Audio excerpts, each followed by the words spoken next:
Et on démarre avec Fraternité Matin, Fraternité Matin, oui, qui a sa une de ce jour, relaie l'appel lancé hier par le directeur de l'Office national de la protection civile aux populations vivant dans les zones à risque.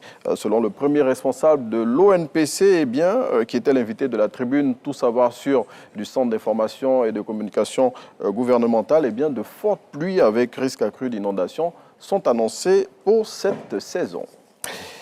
À lire à la une du Patriote de ce jour, Henri Konan Bédié et Laurent Gbagbo sont d'une autre époque. Selon le confrère, les deux ex-présidents appartiennent à une vision qui ne fait plus recette de nos jours. Donc, plus de détails sur ce sujet dans le numéro de ce jour du Patriote.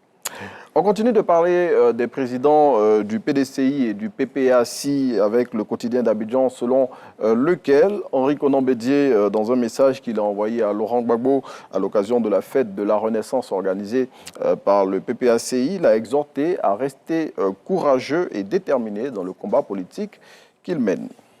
Et puis à sa une de ce jour, l'Inter révèle les conditions à mettre en place pour que Tidiane Thiam, qui a brillé par son absence au 7e congrès extraordinaire du PDCI qui s'est tenu le 30 mars dernier, participe au 13e congrès ordinaire qui, lui, doit se tenir au mois de juin 2023.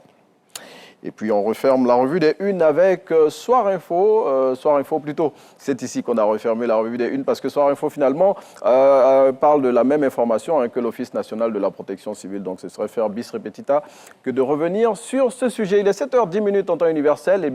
Après